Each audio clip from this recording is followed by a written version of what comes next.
Hello friends, welcome back to my YouTube channel. I am Ashok Gaikwad here. Friends, today we are going to learn remaining part of the lesson Book Review Swami and Friends by R.K. Narayan from my English course book standard 10th. In last video we learned about the book and main character of the book, Swami and his mischievousness. Friends, let's learn remaining part of the lesson. Friends, before starting the video, please like, share and subscribe my channel. Next paragraph. Swami and Friends is written in such simple English, it is hard to imagine that it is a work of such a literary genius like R.K. Narayan. The English used in the book is both plain, simple, without any troubling words for the kids. Also, the use of simple and short sentences adds to the simplicity of the book. विद्यार्थी मित्रांनो, स्वामी and friends हे पुस्तक अत्यंत सोप्या, अत्यंत सुलभ अशा इंग्रजी भाषेमध्ये लिहिले आहे की R.K. नारायण यांच्यासारख्या एका विद्वान अशा साहित्यिकाने ते लिहिले आहे यावर आपला विश्वास बसत नाही. यातील भाषे संदर्भात सांगायचं झालं तर ती भाषा अत्यंत सोपी आणि मुलांच्या दृष्टीने सहज त्यांना कळणारी आहे. मग त्यामध्ये अगदी साधी साधी छोटी छोटी वाक्य त्या ठिकाणी वापरलेली आहेत. त्यामुळे पुस्तकाचे वाचन अजूनच सोपे त्या ठिकाणी होऊन जाते. Next passage. It is mentioned in the description that the book is about a mischievous 10-year-old Indian boy, and some parents may be concerned about the influence this will have on their already mischievous children. But the book is as such that it encompasses the mischief of the kids in a view of the kid, which is harmless and pure in his perspective. Also, amidst all the mischief and naughtiness, we actually find that Swami is a loving and a tender kid who's actually very sensitive. It is also a known fact that mischievous kids are the most sensitive and loving people of all, and R.K. Narayan does a great job conveying that to all of us. विद्यार्थी मित्रांनो, पुस्तकाच्या वर्णनामध्ये सांगितलं आहे की एका 10 वर्षाच्या खोडसाळ अशा भारतीय मुलाविषयी पुस्तक असल्यामुळे अगोदरच खोडकर असलेल्या मुलावर याचा परिणाम होईल की काय म्हणून काही पालक त्या ठिकाणी चिंतित होऊ शकतात.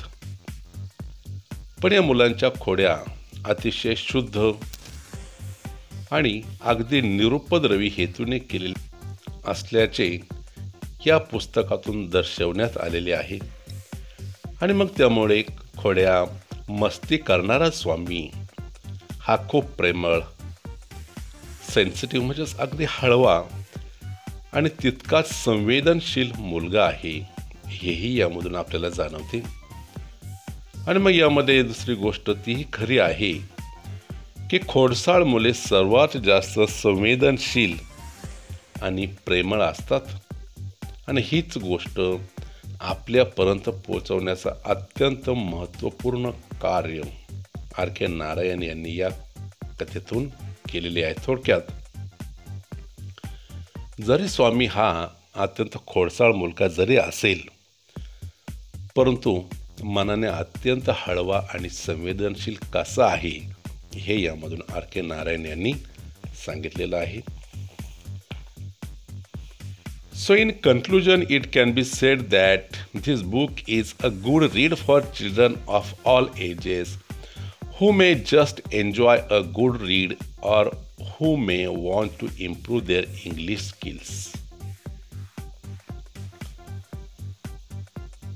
विद्यार्थी मित्रांनो, अगदी थोडक्यात सांगायचे झाले तर हे पुस्तक ज्यांना केवळ वाचनाचा आनंद घ्यायचा आहे किंवा ज्यांना आपले इंग्रजीचे कौशल्य वाढवायचे आहे अशा सर्व वयोगटातील मुलांसाठी हे पुस्तक अत्यंत सुंदर असा, अत्यंत उत्तम असा अनुभव आपल्याला त्या ठिकाणी नक्कीच देईल.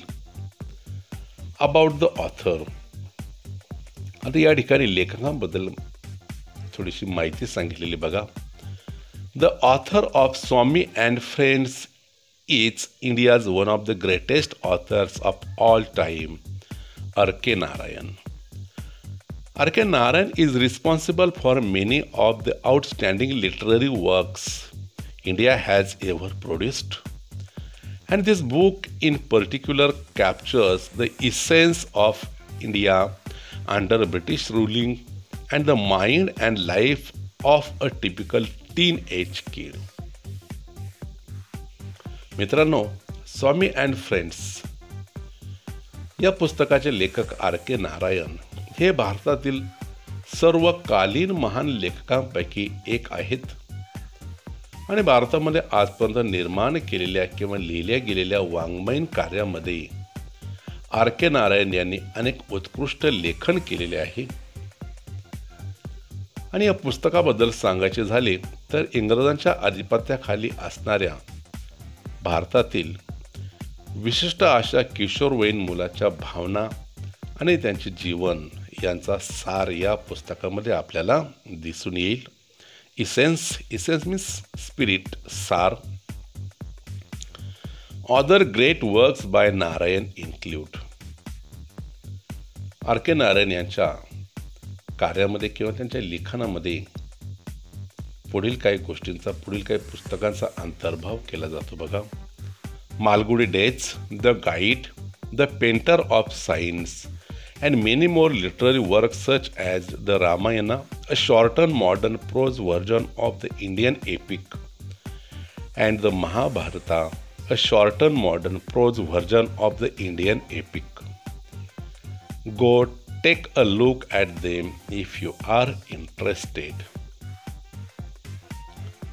मग R.K. नारायण यांच्या लिखाणामध्ये अत्यंत सुंदर अशा पुस्तकांचा अंतर्भाव केलेला आहे. त्यामध्ये Malgudi days, the guide, the painter of science आणि त्यांच्या इतर वाङ्मयीन लेखनामध्ये आपल्या भारतामध्ये प्रसिद्ध असलेली जी काही महाकाव्य आहेत, रामायण आणि महाभारत यांच्या शॉर्ट आवृत्तीचा देखील त्या ठिकाणी समावेश केला जातो. तर अशा प्रकारे R.K. नारायण यांचं लिखाण अगदी 7 समुद्रापलीकडे पोहोचलेलं आहे आणि त्यांच्या या लिखाणामुळेच, त्यांच्या या कादंबऱ्यामुळेच त्यांना सर्व जगामध्ये कीर्ती ही प्राप्त झालेली आहे. आणि सर्वात शेवटी सांगितले बघा, go take a look at them if you are interested. आणि खरोखरच जर तुम्हाला वाचनाची आवड असेल तर तुम्ही सुद्धा या पुस्तकांचा आनंद नक्की घ्या. Friends, I hope you enjoyed the book review of Swami and Friends. If you found the book anywhere, Swami and Friends, please read it. Friends, thank you for watching my video. Thank you very much.